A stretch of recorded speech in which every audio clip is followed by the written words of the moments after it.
کم و بیش میں 7 اہم فضائل آپ کے سامنے آج رکھوں گا محرم کے. 7 جو ہے ایسے فضائل جو بڑے اہم اس مہینے کے تعلق سے وہ رکھنے کی بہرحال کوشش کروں گا. اس کے علاوہ عام فضائل تو آپ سمجھ جائے چونکہ حرمت والا مہینہ ہے, صدقات خیرات نوافل میں اضافہ وہ عام فضائل ہے, وہ میں اس میں انشاءاللہ کاؤنٹ نہیں کروں گا, وہ آپ سمجھ جائے اس میں ایڈ کر لیں 7 کے علاوہ جو کچھ آپ نیکی میں اضافہ کر سکتے ہیں انشاءاللہ. ٹھیک ہے, تو آئیے پہلی فضیلت ماہ محرم وہ یہ ہے کہ یہ حرمت والے مہینوں میں سے ہیں. اللہ رب العزت نے قرآن میں فرمایا اور کہا, سورہ توبہ سورہ نمبر 9 آیت نمبر 36 میں اللہ نے فرمایا اور کہا, ان عدت الشہور عند اللہ 12 شہرا فی کتاب اللہ. اللہ فرماتا اور کہتا ہے کہ اللہ کے نزدیک مہینوں کی تعداد, ٹھیک ہے, اللہ کے قریب مہینوں کی تعداد جو ہے وہ 12 ہے. کب سے؟ فی کتاب اللہ یوم خلق السماوات والارض, کہ اللہ کے قریب 12 ہے جب سے اللہ نے آسمان اور زمین کو پیدا کیا. تو منتھس کی کاؤنٹنگ کو بھی آپ چینج نہیں کر سکتے کیونکہ اللہ کی طرف سے اپوائنٹڈ 12 منتھس ہے, یاد رکھیے.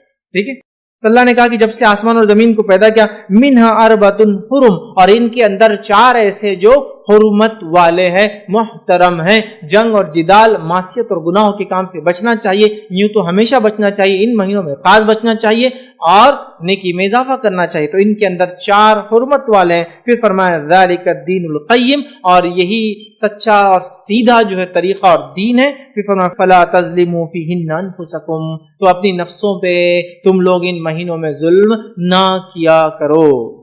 تو ان مہینوں میں تم اپنے نفسوں پہ ظلم نہ کیا کرو, یاد رکھیں. ٹھیک ہے, اب اس کے پیچھے بہت لمبے لمبے تاریخی واقعات ہیں, میں اس میں نہیں جاؤں گا, بس مختصر بیان کروں گا. یہ اللہ نے کیوں کہا کہ اللہ کے نزدیک گنتی 12 ہے اور ان کے اندر ظلم نہ کیا کرو. ٹھیک ہے, تو یہ اس لیے کہا گیا اور یہ بالکل 12 ہے کیوں تو مشرکین مکہ جو ہے ان 4 حرمت والے مہینوں کی بڑی تعظیم کرتے تھے, یاد رکھیں. ٹھیک ہے, اب یہ 4 حرمت والے مہینے کون سے ہیں وہ بھی ہم دیکھ لیتے ہیں, جو کہ ایک حدیث ہی ہم دیکھتے ہیں جس میں نبی اکرم صلی اللہ علیہ وسلم فرمایا, جو کہ متفق علیہ روایت ہے. آپ نے فرمایا کہا, بے شک زمانہ گھوم گھما کر اسی حالت پر لوٹ آیا ہے جس پر اس وقت تھا. مطلب آپ سے کیا فرما رہے ہیں کہ بے شک زمانہ گھوم گھما کر اسی حالت پر لوٹ آیا ہے جس پر وہ اس وقت تھا جب اللہ تعالیٰ نے آسمان اور زمین کی تخلیق فرمائی. سال کے 12 مہینے ہیں جن میں 4 حرمت والے مہینے ہیں, 3 لگاتار پے در پے ہے, یعنی ذوالقعدہ, ذوالحجہ اور محرم. چوتھا مہینہ اس کے بعد آپ نے فرمایا مضر قبیلے کا ماہ رجب ہے جو جمادی الاخری اور شعبان کے درمیان آتا ہے. تو پتہ چلا 4 حرمت والے مہینے, ذوالقعدہ, ذوالحجہ, محرم اور رجب. اب یہ اللہ کے رسول صلی اللہ علیہ وسلم کیوں کہہ رہے کہ زمانہ گھوم گھما کے اس کی اصلی حالت پہ آ گیا ہے, اور اللہ نے کیوں کہا کہ اپنی نفسوں پہ ظلم مت کرو اور یہی سیدھا دین ہے. اس کے پیچھے واقعہ یہ ہے کہ مشرکین مکہ چونکہ دور جہالت میں بھی ان 4 مہینوں کو حرمت والا مانتے تھے, ذوالقعدہ, ذوالحجہ, محرم اور رجب کو وہ دور جہالت میں بھی حرمت والا مانتے تھے, اور ان کا اصل کام لوٹنا تھا, قافلوں وغیرہ کو لوٹ کر یہ اپنی معیشت, اپنے کاروبار, اپنے کام کاج, مطلب ان کا اکثر میں یہ کام تھا. اب ہوتا یہ تھا کہ 3 حرمت والے مہینے پے در پے آ جاتے تھے, تو یہ لوگ کیا کرتے تھے معلوم آپ کو, یہ لوگ 1 یا 2 مہینوں کو کھسکا دیتے تھے. مطلب کیا کرتے تھے کہ 1 سال ذوالقعدہ ذوالحجہ بولتے تھے, محرم سفر کے بعد آئیں گا, یہ سال محرم کب آئیں گا, سفر کے بعد آئیں گا. تو گویا 2 ہی حرمت والے اب لوٹ مار چالو کر چکے, 3 مہینے رکے رہنا ان کے لیے بڑا مشکل تھا, سمجھا. تو محرم کو کھسکا دیتے اور کہتے کہ یہ بار محرم سفر کے بعد آنے والا ہے. نبی اکرم صلی اللہ علیہ وسلم جس سال حج کیا تو اس سال یہ مہینے ترتیب میں تھے 3. تو آپ نے کہا زمانہ گھوم گھما کر اب اصلیت پر آ چکا ہے جیسا زمین و آسمان کے کریشن کے ٹائم پر تھا. مطلب نبی اکرم صلی اللہ علیہ وسلم جو خطبہ دے رہے ہیں تب عربوں نے اس کو بالکل ایک کے بعد ایک 3 مان لیا تھا, پے در پے تھے, اور اللہ کے رسول صلی اللہ علیہ وسلم نے جو کچھ گڑبڑ ان مہینوں کے اعتبار سے ہوئی ریکٹیفائی کر کے ہم کو بتا دیا کہ آج زمانہ بالکل میں جو کہہ رہا ہوں, جو وقت ہے, جو تاریخ ہے وہی ہے. اور جو مشرکین نے خلط ملط کر دیا تھا, مہینوں کو ٹرانسفر کرتے تھے کہ یہ سال سفر پہلے آئیں گا اور محرم بعد میں آئیں گا, ٹھیک ہے, تو وہ اب سب ختم ہو گیا ہے. اور 4 حرمت والے مہینے ہیں, تو گویا مشرکین بھی ان 4 کو حرمت والا مانتے تھے. تو گویا محرم کی سب سے بڑی, سب سے پہلی, سب سے اول فضیلت یہ کہ یہ حرمت والے مہینوں میں سے ایک مہینہ ہے, اللہ کے چوزن منتھس میں سے ایک منتھ ہے جو محترم ہے, حرمت والا ہے. مطلب اس کے اندر بہت سارے گناہ اور ایسے اعمال سے جو عام دنوں میں بھی حرام ہے, ان ایام میں بدرجہ اولا حرام ہے کرنا, سمجھے. تو محترم حرمت والا اسی لیے کہا جا رہا ہے کہ اندر بہت ساری چیزیں جو عام جگہ حلال ہے ان مہینوں میں حرام ہے. جنگ جدال کرنا، ڈیفنس کر سکتے، اٹیک نہیں کرنا، تو یہ ساری چیز اس میں انکلوڈڈ ہے، یاد رکھیں. تو یہ 4 محترم مہینوں میں سے ایک مہینہ ہے. تو یہ سب سے پہلی محرم کی فضیلت ہے، یاد رکھیں. آئیے آگے بڑھتے ہیں. محرم کی دوسری اہم فضیلت کیا ہے وہ آپ کے سامنے رکھتا ہوں. دوسری محرم کی اہم فضیلت ہے وہ یہ ہے، اللہ نے فرمایا جو سورہ توبہ کی آیت نمبر 36 کا ایک حصہ تھا، فَلَا تَظْلِمُوا فِيهِنَّ أَنفُسَكُمْ، تو ان مہینوں میں اپنے نفسوں پر ظلم نہ کرو، کہ ان مہینوں میں اپنے نفس پہ ظلم نہ کرو، گناہ اور معصیت کاموں سے بچو. محترم مہینہ ہے، گناہ کرو گے تو شدت ہے اس گناہ کی، ٹھیک ہے، نیکی کرو گے تو افضل ہے ان ایام میں. تو کہا اپنی نفسوں پر ظلم نہ کرو، اللہ رب العزت نے کہا، یاد رکھے. تو پتا چلا عام مہینوں کے اعتبار سے ان مہینوں میں گناہ اور معصیت کرنا، یاد رکھیے، یہ زیادہ جو ہے بری بات ہے اس اعتبار سے کہ اس مہینے کی عظمت و حرمت ہے.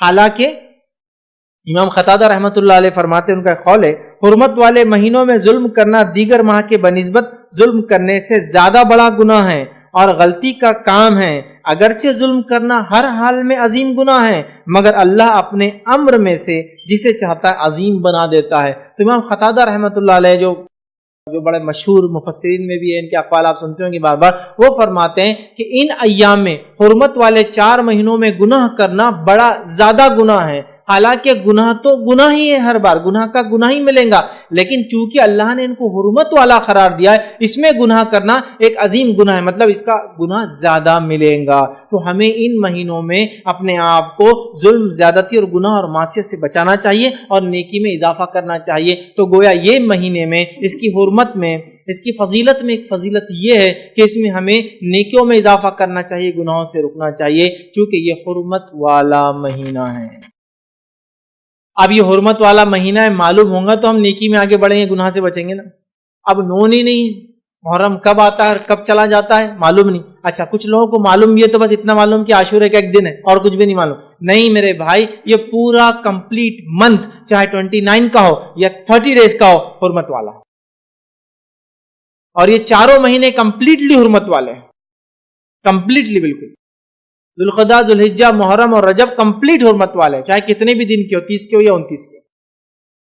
ہاں ان میں بھی مخصوص ایام اور زیادہ کچھ ہے، جیسے کہ ذوالحجہ کے پہلے 10 ایام اتنے افضل ہے کہ اس میں کیے گئے اعمال باقی تمام سال کے اعمال سے افضل ہے نا. پہلے 10 دن ہم سب جانتے ہیں، تو بڑے حرمت والے، یاد رکھیے یہ ایام ہیں. تو اس میں دوسری فضیلت یہ ہے، نیکی میں آگے بڑھنا ہے، اپنے نفس کو ظلم سے بچانا ہے، یاد رکھیے. تبھی ہم ظلم سے بچا سکتے اپنی نفس کو جب معلوم ہو یہ مہینہ چل رہا ہے. چلیے آئیے آگے بڑھتے ہیں. تیسری فضیلت اس ماہ کی، اس مہینے کی، اس منتھ کی کیا ہے وہ دیکھتے ہیں. اسے نبی اکرم صلی اللہ علیہ وسلم نے اللہ کا مہینہ قرار دیا ہے.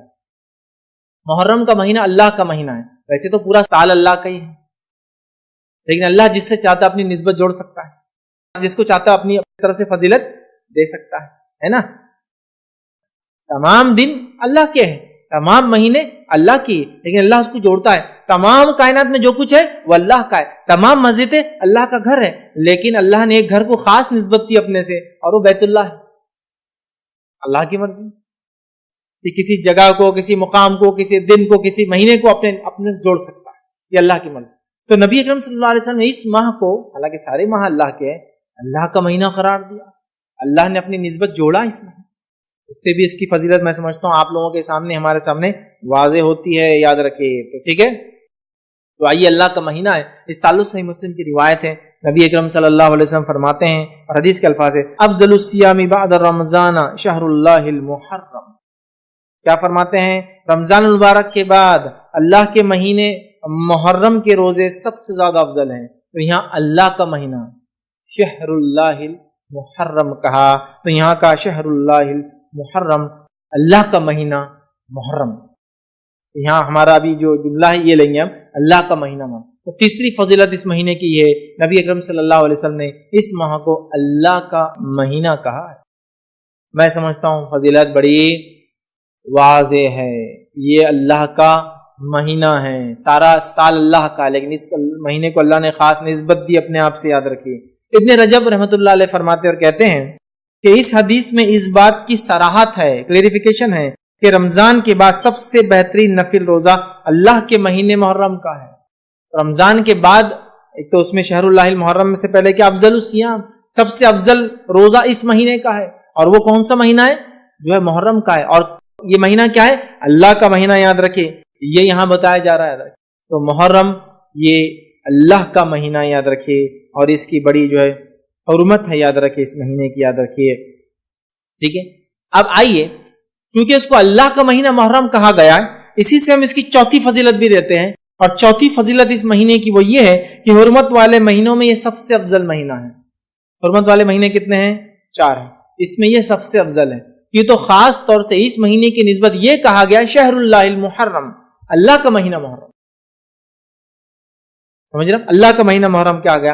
اور اس تعلق سے بعض اسلاف کے اقوال کیسے دیکھیے، جو میں کہہ رہا ہوں حرمت والے مہینے سب سے افضل ہے، کیوں کہہ رہا ہوں کہ بعض علماء اور بعض اسلاف کے اقوال اس طرح سے وہ کہتے ہیں، جیسا کہ حسن بصری رحمۃ اللہ علیہ جو کہ تابعین میں بڑا مقام، اونچا مقام، کبار تابعین میں سے، وہ فرماتے اور کہتے ہیں کہ حرمت والے مہینے میں سب سے افضل اللہ کا مہینہ محرم ہے۔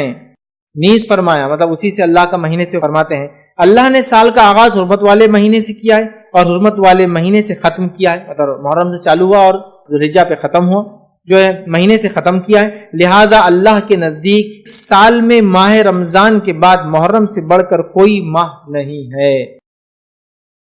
تو اس سے وہ کہتے ہیں کہ یہ اللہ کا مہینہ ہے تو حرمت والے مہینوں میں سب سے افضل ہے، اور روزوں کے اعتبار سے رمضان کے بعد اس کے روزے کا مقام ہے، تو وہ رمضان کے بعد اسی کا مقام ہے فضیلت کے اعتبار سے، لیکن حرمت والے مہینوں میں یہ ٹاپ موسٹ کہلائیں گا چونکہ اس کی بڑی اہمیت ہے۔ اسی طرح ایک اور چیز آتی ہے، وہ یہ ہے کہ محرم میں سب سے افضل، یاد رکھیے وہ کیا ہے، تو محرم میں بھی سب سے افضل جو سلف کے اقوال ہے کہ سلف 3 عشروں کو بڑی اہمیت دیتے۔ ہمارے جو اسلاف تھے، صحابہ، تابعین، تابع تابعین، وہ 3 عشروں کو، 3 دہائیوں کو، عشر مطلب 10 ڈیز جو ہوتے منتھ کی، ان کو اہمیت دیتے تھے۔ وہ کون کون سے ہیں؟ ٹھیک ہے، عشروں میں تعظیم کرتے تھے، اہمیت دیتے تھے، وہ کون سے؟ پہلا وہ کہتے ہیں کہ رمضان کا آخری عشرہ، اس کی بڑی اہمیت تھی سلف کے پاس، ذوالحجہ کا پہلا عشرہ، اس کی بڑی اہمیت تھی سلف کے پاس، اور محرم کا پہلا عشرہ، اس کی بڑی اہمیت تھی سلف کے پاس۔ یہ 10 ڈیز جو بڑے اہمیت کے حامل ہے۔ رمضان کا آخری 10 دن جس میں قدر آتی ہے، اور ذوالحجہ کی پہلے 10 دن جو سب سے افضل دن ہے، اس سے افضل کوئی دن نہیں ہے، اور محرم کے پہلے 10 دن، ٹھیک ہے۔ تو اس سے اس کی چوتھی فضیلت پتہ چلتی ہے، حرمت والے مہینوں میں یہ بڑا افضل ہے۔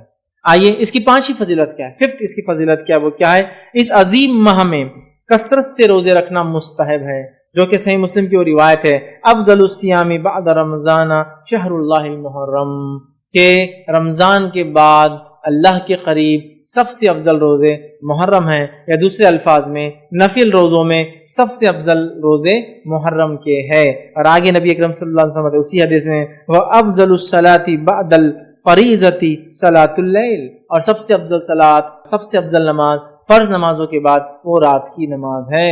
تو نفل میں سب سے افضل تہجد، اور نفل روزوں میں سب سے افضل محرم کے روزے ہیں۔ یوں تو افضل الصیام، سب سے افضل روزے بعد رمضان، رمضان کے بعد کون سے؟ اللہ کے مہینے محرم کے۔ ہمیں چاہیے اس مہینے محرم میں کیا کریں؟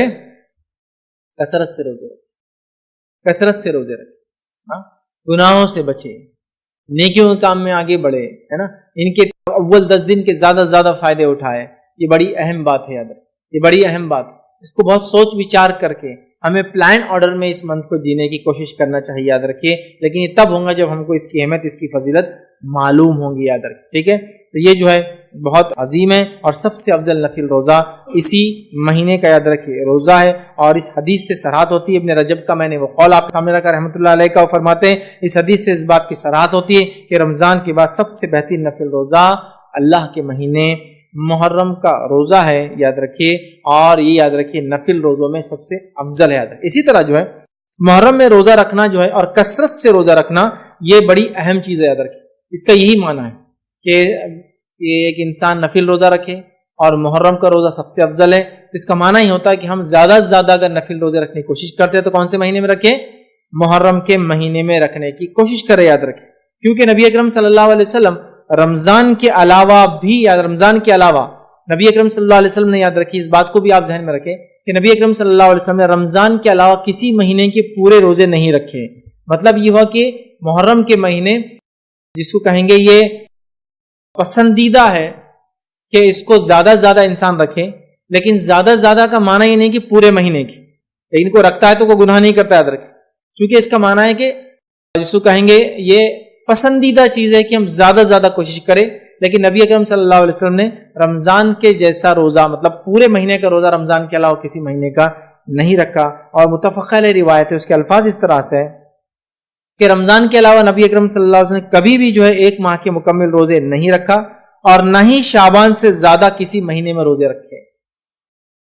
اسے پتہ چلا کہ محرم کا مہینہ یہ پسندیدہ ہے، کوشش کرنا چاہیے رکھے، لیکن پورے مہینے کا رکھنا نبی اکرم صلی اللہ علیہ وسلم ثابت نہیں ہے. آپ نے صرف رمضان کے پورے رکھے، اور سب سے زیادہ روزے جس مہینے کے آپ رکھتے تھے وہ کون سا تھا؟ شعبان تھا. یاد رکھیں. اب ایک اشکال ہو سکتا ہے ذہن میں کہ جب محرم کا مہینہ سب سے افضل مہینہ ہے تو نبی اکرم صلی اللہ علیہ وسلم نے محرم میں سب سے زیادہ روزے کیوں نہیں رکھے؟ تو اس کے لیے علماء لکھتے ہیں ہو سکتا ہے محرم کی فضیلت نبی اکرم صلی اللہ علیہ وسلم کو بعد میں بتائی گئی ہو اور اس سے پہلے آپ شعبان کے روزے رکھتے رہے. ہو سکتا ہے محرم کی فضیلت تو پہلے بتائی گئی ہو، لیکن غزوات، سفر یا بیماری کی وجہ سے اللہ کے رسول نے اس کے روزے زیادہ نہ رکھے ہو، کچھ بھی ریزن ہو سکتا ہے. لیکن افضل تو سب سے کون سے؟ محرم کیا. لیکن نبی اکرم صلی اللہ علیہ وسلم نے کمپلیٹ منتھ کے روزے صرف رمضان کے رکھے، اور رمضان کے علاوہ شعبان سے زیادہ روزے آپ کسی مہینے میں نہیں رکھتے تھے. یاد رکھیں. ٹھیک ہے. لیکن افضل تو بہرحال اسی کے، تو اس سے پتہ چلتا ہے کہ یہ استحباب جس کو بولتے ہیں مستحب ہے کہ ہم جو اس کے روزے زیادہ سے زیادہ رکھنے کی جو ہے بہرحال کوشش کریں. ٹھیک ہے. آئیے آگے بڑھتے ہیں. چھٹی فضیلت اس مہینے کی کیا ہے؟ 6 فضیلت ہم دیکھتے ہیں. چھٹی کیا ہے؟ وہ یہ کہ محرم میں عاشورہ ہے. محرم میں عاشورہ ہے. عاشورہ کیا ہے؟ محرم کی 10 تاریخ. محرم میں عاشورہ ہے، اور عاشورہ کیا ہے؟ محرم کی 10 تاریخ ہے. یاد رکھیں. آئیے اس کے تعلق سے بھی کچھ باتیں ہم سیکھنے کی کوشش کرتے ہیں. ٹھیک ہے.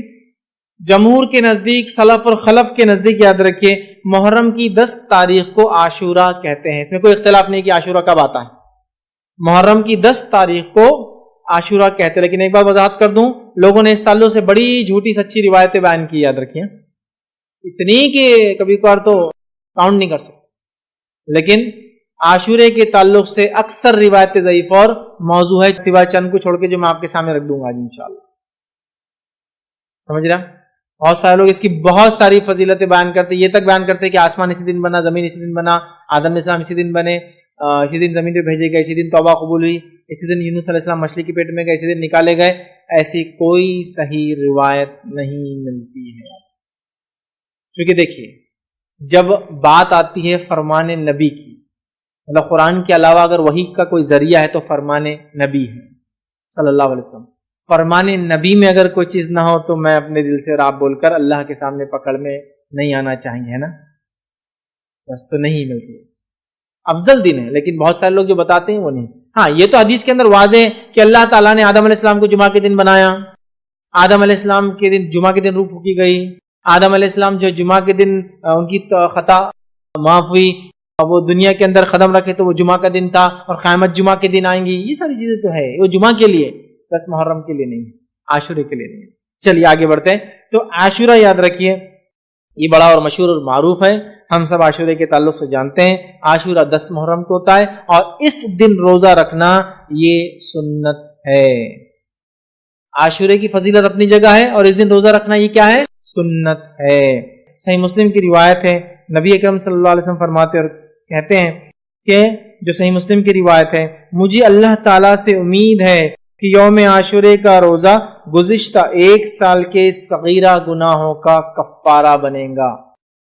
مجھے امید ہے کہ عاشورے کا روزہ پچھلے 1 سال کے صغیرہ گناہوں کا کفارہ بنے گا. حالانکہ حدیث میں صغیرہ نہیں ہے، لیکن میں ترجمے رکھ رہا ہوں. کیوں؟ اس لیے کہ کبھی بھی کبیرہ گناہ بغیر توبہ کے معاف نہیں ہوتے، اور اگر بندوں کے ساتھ کیے گئے تو بندوں سے بھی معافی ضروری ہے. جہاں بھی حدیث میں الفاظ آتے ایک روزہ، جیسے کہ ذوالحجہ کا 1 روزہ پچھلے 1 سال اور آگے آنے والے 1 سال کے گناہوں کا کفارہ ہے، اسی طرح عاشورے کا روزہ یہ گزشتہ 1 سال کے. لیکن یہاں جتنی بھی ایسی باتیں آتی یہ سب صغیرہ ہے. جس حدیث میں الفاظ ہے ایک نماز سے دوسری نماز کے بیچ میں ہونے والے گناہ نماز کی وجہ سے معاف ہوتے ہیں، یہ صغیرہ ہے. جمعہ سے لے کر جمعہ مطلب ایک جمعہ سے لے کر انسان کنٹینیوس نمازیں پڑھتا ہے اگلے جمعہ تک، تو بیچ کے تمام گناہ معاف ہو جاتے ہیں. اس سے مراد صغیرہ ہے. کبیرہ گناہوں کے لیے توبہ واجب ہے، ضروری ہے، کمپلسری ہے. اس لیے یاد رکھیے، ذہن میں رکھیے جہاں بھی حدیثوں میں بات آتی ہے صغائر کے تعلق سے. ٹھیک ہے، تو مجھے امید ہے کہ یہ پچھلے 1 سال کے گناہوں کا کفارہ بنیں گے. نبی اکرم صلی اللہ علیہ وسلم حدیث میں فرمایا، صحیح مسلم کی روایت ہے. ٹھیک ہے، اسی طرح عاشورے کے روزے سے تمام چھوٹے گناہ معاف ہو جاتے ہیں، لیکن بڑے گناہ معاف نہیں ہوتے، اس کے لیے توبہ ضروری ہے. اب ایک سوال، کسی نے اگر چھوٹے گناہ کیا ہی نہ ہو پورے سال، نہ چھوٹے کیا ہو نہ بڑے کیا ہو، تو پھر کیا ہوں گا عاشورے سے اس کو فائدہ؟ اس کے درجات علماء لکھتے بلند ہو جائیں گے. چھوٹے بھی گناہ نہیں کیا، بڑے بھی گناہ نہیں کیا، اس کے درجات بلند ہو جائیں گے. یاد. اسی طرح اگر کسی نے چھوٹے گناہ نہیں کیا ہو اور بڑے ہیں اس کے اکاؤنٹ میں، تو علماء لکھتے ہیں انشاءاللہ عزیز ان بڑے گناہوں کے شدت میں انشاءاللہ اللہ تخفیف کریں گا. مطلب اس کے تعلق سے علماء لکھتے ہیں کہ اگر کسی کے کبیرہ اور صغیرہ گناہ نہ ہو تو اللہ تعالیٰ اس کے درجات کو بلند کر دیں گا اور اس کی نیکیوں بڑھا دی جائیں گی، لکھ دی جائیں گی. اور اگر ایک یا متعدد کبیرہ گناہ ہوئے لیکن کوئی صغیرہ گناہ اس کے اکاؤنٹ میں نہ ہوا، تو ہمیں امید ہے کہ کبیرہ گناہوں میں سے کچھ تخفیف کر دی جائیں گی، شدت کم کر دی جائیں گی، ہلکا کر دیا جائے گا انشاءاللہ. ٹھیک، تو بہرحال تو کسی نے اگر صغیرہ کیا نہ ہو نیکی ملیں گی، درجات بلند ہوں گے، اور کبیرہ ہو صرف اکاؤنٹ میں، صغیرہ نہ ہو تو انشاءاللہ تخفیف کی امید کی جا سکتی ہے انشاءاللہ. ٹھیک، یہ 6ٹھی فضیلت. آئیے 7ویں فضیلت اور آخری فضیلت جو اس مہینے کی وہ کیا ہے وہ بھی رکھتا ہوں. یوم عاشورہ اللہ تعالیٰ کے عظیم دنوں میں سے ایک دن ہے. یوم عاشورہ اللہ تعالیٰ کے عظیم دنوں میں سے ایک دن، عظمت والا دن ہے، عظمت والا دن. ٹھیک ٹھیک ہے، جیسے کہ اللہ تعالیٰ نے ارشاد فرمایا سورہ ابراہیم کی آیت نمبر 5 میں اللہ نے فرمایا وَذَكِّرْهُمْ بِأَيَّامِ اللَّهِ، اللہ نے فرمایا کہا اور انہیں اللہ کے احسانات یاد دلا دو، اور ان کو اللہ کے احسانات یاد دلا دو، اللہ کے احسانات یاد دلا دو. ٹھیک، اور ایسا کب ہوا؟ یہ احسان ہم کیسے یاد کر سکتے ہیں؟ یہ عظیم دنوں میں سے اللہ تعالیٰ نے اس دن موسیٰ علیہ السلام کی قوم کو موسیٰ علیہ السلام کی قوم کو فرعون سے نجات دی تھی. کیونکہ 10 جو محرم ہیں، جو یہود و نصارہ بھی اس دن روزہ رکھتے تھے، جن کی مخالفت میں اللہ کے رسول صلی اللہ علیہ وسلم نے روزہ رکھا، وہ کیوں رکھتے تھے؟ کیونکہ اس دن اللہ تعالیٰ نے بنی اسرائیل کو، ہم سے پہلے مسلمانوں کو، ہم سے پہلے انبیاء کو ماننے والوں میں سے ایک نبی کو، برگزیدہ اولو العزم نبی کو ماننے والے ایک قوم جو موسیٰ علیہ السلام کی قوم تھی، ان کو اللہ نے آزادی دی تھی. وہ ہم سے پہلے ایمان لانے والوں کو آزادی دی تھی، اور اس فرعون کو اور اس کے لشکر کو ہلاک کیا تھا. گویا ایول کو، برائی کو اللہ تعالیٰ نے ختم کیا تھا اس دن. تو لہٰذا اس اعتبار سے یہ ایک عظیم دن ہے اور اللہ کی جو ہے احسانات یاد دلاتا ہے یہ دن. یہود و نصارہ اس دن مدینہ کے اندر کیا کرتے تھے؟ اس دن روزہ رکھتے تھے اور عید مناتے تھے، اور ان کی عورتیں زیورات وغیرہ پہنتی تھی. تو وہ لوگ پہلے سے کرتے تھے، ان کی عورتیں زیورات وغیرہ پہنتی تیار ہوتی تھی اس دن. ٹھیک ہے، تو بہرحال ایک عظیم دن ہے. تو اس نعمت کے شکر میں موسیٰ علیہ السلام نے اس دن روزہ رکھا تھا، اور اسی نعمت کے شکر میں بنی اسرائیل اور نبی اکرم صلی اللہ علیہ وسلم کے زمانے کے یہود و نصارہ روزہ رکھتے تھے، یاد رکھیے. اور اسی نعمت کے شکر میں جو موسیٰ علیہ السلام نے ادا کیا تھا 10 کو، ایک عظیم دن تھا، جو کہ نبی اکرم صلی اللہ علیہ وسلم نے روزہ رکھا تو وہ سنت ہو گیا، اور اصحاب کو کہا روزہ رکھو، تو لہٰذا ہمارے لیے مستحب ہوگا کہ ہم بھی اس دن روزہ رکھیں. گویا ہم بھی پچھلے لوگوں کی خوشی میں شامل ہو رہے ہیں. گویا یہ موسیٰ علیہ السلام ان کی قوم کے لیے، بنی اسرائیل کے لیے انڈیپینڈنس ڈے تھا، فرعون سے نجات کا دن تھا، آزادی کا دن تھا، جس نے غاصبانہ طور سے، غلط اور ظالمانہ طور سے ان پہ قبضہ کر رکھا تھا اور ان کو غلام بنا دیا تھا اپنی زمین کے. سمجھا؟ تو گویا یہ دن اللہ کے شکر کا دن ہے، ایک عظمت والا دن ہے. اسی طرح جو ہے ابن عباس رضی اللہ عنہ فرماتے اور کہتے ہیں رسول اللہ صلی اللہ علیہ وسلم جب مدینہ تشریف لائے تو یہودیوں کو عاشورے کے دن روزہ رکھتے ہوئے پایا، تو آپ نے ان سے فرمایا یہ کیسا دن ہے، یہ کیسا دن ہے جس میں روزے سے ہو. مطلب یہودیوں سے پوچھا تم روزے سے ہو، کیسا دن ہے؟ تو ان لوگوں نے کہا یہ ایک عظیم دن ہے، اسی دن اللہ نے موسیٰ اور ان کی قوم کو نجات دیا تھا اور فرعون اور اس کی قوم کو غرق کر دیا تھا. اور ایک روایت میں یہ ہے کہ ایسا دن ہے جس میں اللہ نے موسیٰ اور بنی اسرائیل کو فرعون پر غلبہ عطا فرمایا تھا. چنانچہ موسیٰ علیہ السلام نے بطور شکرانے کہ اس دن روزہ رکھا، لہٰذا ہم بھی روزہ رکھتے ہیں اس دن. یہودیوں نے کہا ٹھیک ہے. تو رسول اللہ صلی اللہ علیہ وسلم فرمایا ہم تمہارے بنسبت موسیٰ علیہ السلام سے زیادہ قریب اور ہم مستحق ہے کہ ہم بھی روزہ رکھیں.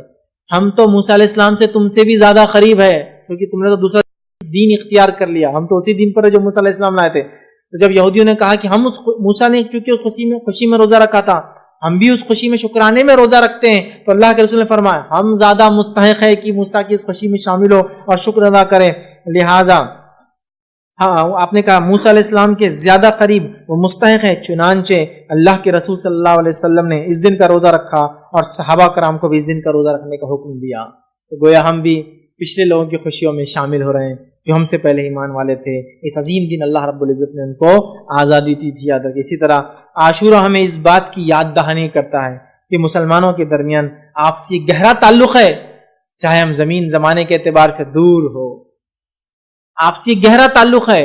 عاشورہ یہ ہم کو پیغام دیتا ہے چاہے زمین اور زمانے کے اعتبار سے ہم بہت دور ہو سکتا کوئی مسلمان آج کسی اور ملک میں ہو, لیکن اگر تکلیف میں ہو تو ہمیں اس کا احساس ہونا چاہیے. اور زمانے کے اعتبار سے بھی اگر ہم سے دور ہو, جیسا موسیٰ علیہ السلام کی خوشی ہوئی ہم بھی اس خوشی میں شامل ہوئے. اگر ہم سے پہلے کے لوگوں کو کسی کو تکلیف پہنچی تھی تو ہم بھی ان کے دکھ میں آج شامل ہیں. ہم کو تکلیف ہوتی ہے اس واقعے کو سن کے. اصحاب اخدود ہے نا, ہزاروں کی تعداد میں آگ میں جلا دیے گئے, ہم اس میں شامل ہیں. عیسیٰ علیہ السلام کو ماننے والوں کو ہزاروں کی تعداد میں بھوکے شیروں کے سامنے ڈال دیا جاتا تھا. آپ کو معلوم ہے رومی حکومت, بزنطینی حکومت بننے سے پہلے, مطلب رومن امپائر جب تک عیسائیت قبول نہیں کیا تھا تو انہوں نے ہزاروں ہزار عیسائیوں کو جو عیسیٰ علیہ السلام پر ایمان لائے تھے بھوکے شیروں کے سامنے ڈال دیا. وہ تکلیف میں ہم بھی شامل ہیں, چاہے وہ آج یہود ہو اور نصارہ ہو, لیکن جب وہ ایمان لائے تھے اپنے نبی پہ تو ہم ان کی تکلیفوں میں شامل ہیں. تو زمانے کے اعتبار سے ہم آگے پیچھے ہو یا علاقے کے اعتبار سے ہم آگے پیچھے ہو, ہم ایک دوسرے کی تکلیف اور خوشیوں میں ساتھ ہے. یہ بات کہ ہم کو اس سے میسج ملتا ہے, یاد رکھیے کہ زمین اور زمانے کے بدلنے سے کوئی فرق نہیں ہوتا. ہم مسلمان آپس میں ایک دوسرے سے گہرا تعلق رکھتے, یہ میسج وہی تھا. اور کیوں نہ ہو, اللہ رب العزت نے قرآن میں یہ بات کہی والمؤمنون والمؤمنات بعضهم اولیاء بعض, مومن مرد اور مومن عورتیں آپس میں دوست ہیں, اولیاء ہیں. سورۃ توبہ کی بہرحال یہ آیت ہے, ایک دوسرے کے مددگار ہے. سورۃ توبہ کی آیت نمبر 71 ہے یہ, ایک دوسرے کے مددگار ہے, دوست ہے, مومن مرد اور مومن عورتیں. تو یہ بھی پیغام ہم کو ملتا ہے.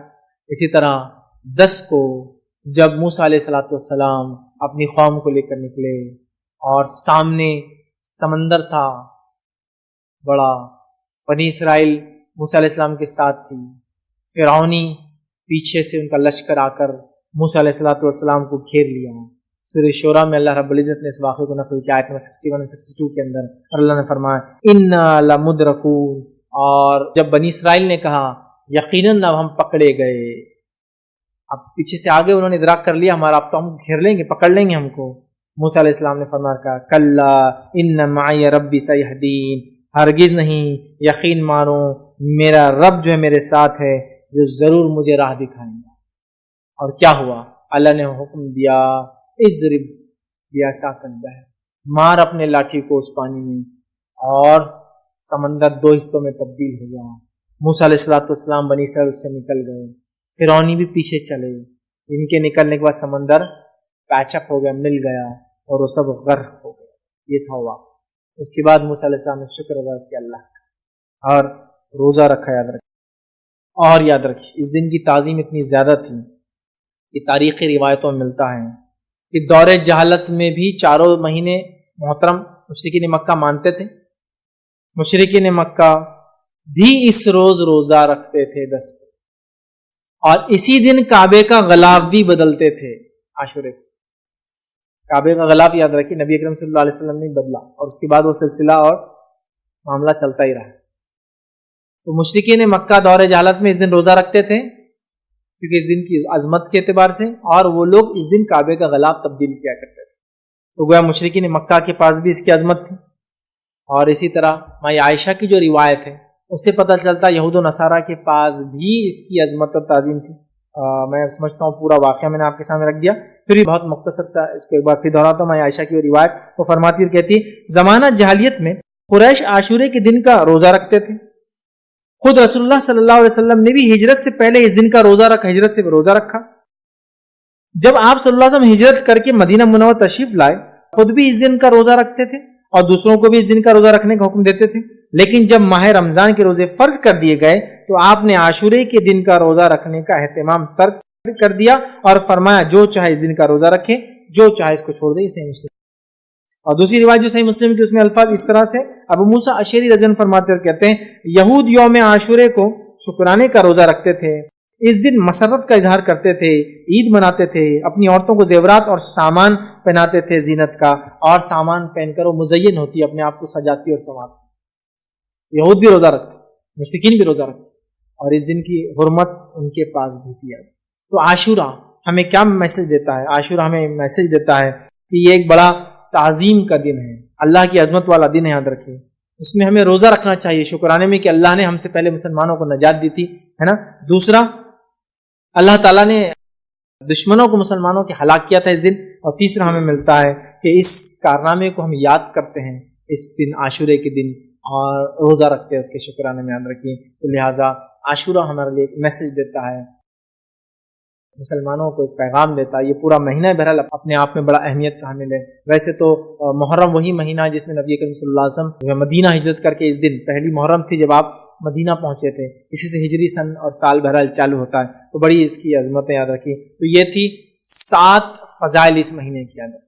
اور میں سمجھتا ہوں 7 فضیلت میں یہ تو ہم کو واضح پتہ چلا، یہ حرمت والا مہینہ ہے، یہ نیکیوں کے کرنے والا مہینہ ہے، یہ معصیت اور گناہوں سے بچنے والا مہینہ ہے، کثرت سے روزے رکھنے کا مہینہ ہے، یہ اللہ تعالیٰ کا مہینہ ہے. اور اسی طرح اس میں عاشورے کا روزہ رکھنا ہے، 9-10 ٹھیکے کا روزہ رکھنا ہے، کوشش کرنا ہے، نہ ہو سکے تو پھر 10 اور 11 کا بھی انشاءاللہ روزہ انسان رکھ سکتا ہے. اور یہ دن ہمیں یاد دلاتا ہے اور ہمیں دوسرے مسلمانوں سے زمین اور زمانے کے اعتبار سے ہم سے الگ کیوں نہ ہو، ان سے ہمارا رشتہ جوڑتا ہے، اخوت اور بھائی چارے کا ہمیں میسج دیتا ہے. تو بڑے پیغام ہے، بڑے فضائل ہے، یاد رکھیے اس مہینے کی. اس کے علاوہ اور کیا کر سکتے ہیں آپ اس مہینے میں؟ یہ 7 چیزیں تو بڑی اہم فضیلت اور اس میں اعمال کرنے والے دونوں میں رکھ دیا، اس کے مسائل بھی رکھ دیا. اور کیا کر سکتے ہیں اس مہینے میں؟ صدقہ کیجیے، نفل. اس کے علاوہ اس مہینے اور کیا کر، حرمت والا مہینہ ہے نا، تو پھر اس میں ذوالقعدہ بھی ایڈ کر لیجیے، ذوالحجہ بھی ایڈ کر لیجیے، محرم بھی ایڈ کر لیجیے، رجب بھی ایڈ کر لیجیے. نمازوں کا اہتمام کیجیے، نفل زیادہ، گناہ اور معصیت سے تو روکنا ہے اپنے. اور جتنی زیادہ نیکیاں، مطلب صدقات کیجیے، خیرات کیجیے، نفل نمازیں پڑھیے، اور جتنی زیادہ نیکیاں کر سکتے کریے. اور ان 4 مہینوں میں جو حرمت والے بالخصوص گناہوں سے اپنے نفس کو بچانے کی ہم کوشش کریں. تو یہ اعمال آپ اضافی اور 3 کر سکتے. کہوں گا نفل نمازوں میں اضافہ، نفل صدقے اور خیرات میں اضافہ، اور نیکیوں میں اضافہ آپ کیجیے. گناہوں سے بچنا تو ہے ہی اس مہینے کے اندر. تو لہٰذا ان اعمال میں اب اضافہ کرنے سے انشاءاللہ عزیز ہم جو ہے ان 4 حرمت والے مہینوں کا صحیح فائدہ اٹھا سکیں گے. اور خاص طور سے محرم میں کیا کیا آپ اعمال کریں، میں نے آپ کے سامنے جو کرنا ہے تمام باتیں اس لیکچر کے ذریعے بہرحال رکھ دی. میں اپنی بات کو ہی ختم کروں گا. اللہ رب العزت سے دعا ہے کہ اللہ سبحانہ تعالیٰ ہم تمام کو ہر حرمت والے مہینے، ہر مقدس دن کا فائدہ اٹھانے کی بہرحال توفیق عطا فرمائیں. ہر حرمت والے مہینے اور مقدس ایام یا مخصوص ایام جو اللہ نے اور اس کے نبی نے بتائے، ان تمام ایام کا فائدہ اٹھانے کی بہرحال توفیق عطا فرمائیں. ہم تمام کو جب تک زندہ رکھے اسلام اور ایمان پر زندہ رکھیے، خاتمہ ایمان پر ہو. وآخر دعوانا ان الحمدللہ رب العالمین. سبحان ربک رب العزت عما یصفون وسلام علی المرسلین والحمدللہ رب العالمین.